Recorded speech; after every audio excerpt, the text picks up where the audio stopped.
حدیث مبارکہ میں بنی اسرائیل کے 3 آدمیوں کا واقعہ ذکر کیا گیا ہے۔ ایک سفر کے دوران سخت بارش ہونے لگی تو وہ تینوں بچنے کے لیے ایک غار کے اندر چھپ گئے۔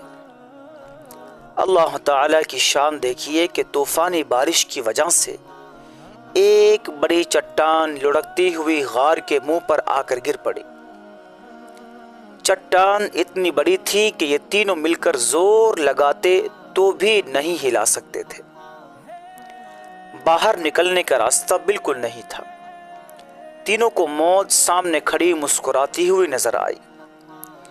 اس پریشانی، غم اور خوف کی حالت میں تینوں نے یہ فیصلہ کیا کہ اپنی اپنی زندگی کا کوئی نیک عمل اللہ کی بارگاہ میں پیش کر کے نجات کی دعا مانگیں گے۔ ایک نے کہا کہ اے اللہ، میں نے ماں باپ کی بہت خدمت کی۔ میں بکریوں کا دودھ پہلے ماں کو پیش کرتا، بعد میں سویا کرتا تھا۔ ایک رات جب میں دودھ لے کر حاضر ہوا تو میری والدہ سو چکی تھی۔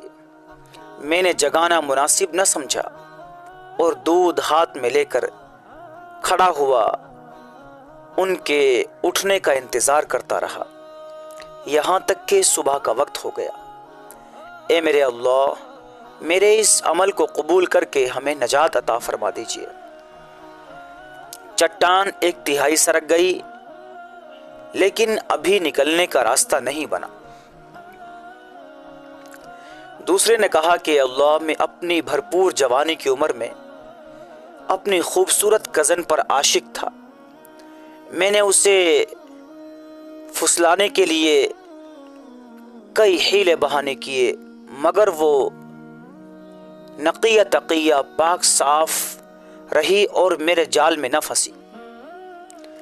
ایک مرتبہ تنگ دستی کے حالات سے مجبور ہو کر وہ مجھ سے قرض لینے آئی۔ میں نے اسے اس شرط پر پیسے دینے کا وعدہ کیا کہ وہ میری خواہش پوری کرے گی۔ وہ آپ نے سنا ہے کہ مرتی کیا نہ کرتی، اس لیے اس نے حامی بھر لی۔ جب میں جمع کے لیے اس کے قریب آیا تو اس نے کہا، اللہ سے ڈر اور اس مہر کو مت توڑ۔ اس کے الفاظ مجھ پر بجلی بن کر گرے۔ مجھ پر اللہ تعالیٰ کا خوف طاری ہو گیا۔ میں نے اسے پیسے بھی دے دیے اور برائی بھی نہیں کی۔ اے اللہ، اگر یہ میرا عمل آپ کے یہاں مقبول ہے تو ہمیں اس مصیبت سے نجات عطا فرما دیجیے۔ چٹان تھوڑی سرک گئی لیکن پھر بھی نکلنے کا راستہ نہ بن سکا۔ تیسرے نے کہا، اے اللہ، میرا ایک مزدور مزدوری لیے بغیر کسی وجہ سے ناراض ہو کر چلا گیا۔ میں نے اس کے پیسوں سے بکری خریدی۔ وقت گزرنے کے ساتھ ساتھ وہ بھرپور ریوڑ بن گیا۔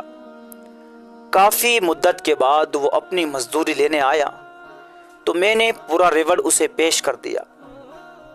اے اللہ، اگر میرا یہ عمل آپ کے یہاں مقبول ہے تو ہمیں اس مصیبت سے نجات عطا فرمائیے۔ چٹان مزید ہٹ گئی اور تینوں دوست غار سے باہر نکل آئے۔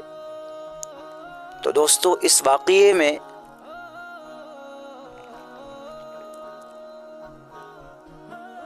ہمارے عنوان سے متعلق دوسرے آدمی کا عمل ہے جس نے خوف خدا کی وجہ سے گناہ کو چھوڑا اور اس کا عمل اللہ کے یہاں مقبول ہو گیا۔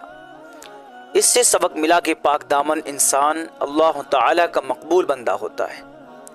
اللہ تعالیٰ اس کو دنیا کے غموں سے بھی بچاتے ہیں اور ہر قدم قدم اس کی پشت پناہی فرماتے ہیں، اس کی حفاظت فرماتے ہیں۔ تو اس لیے اگر کبھی ہماری دعائیں قبول نہ ہو رہی ہوں، ہمارے گناہوں کی وجہ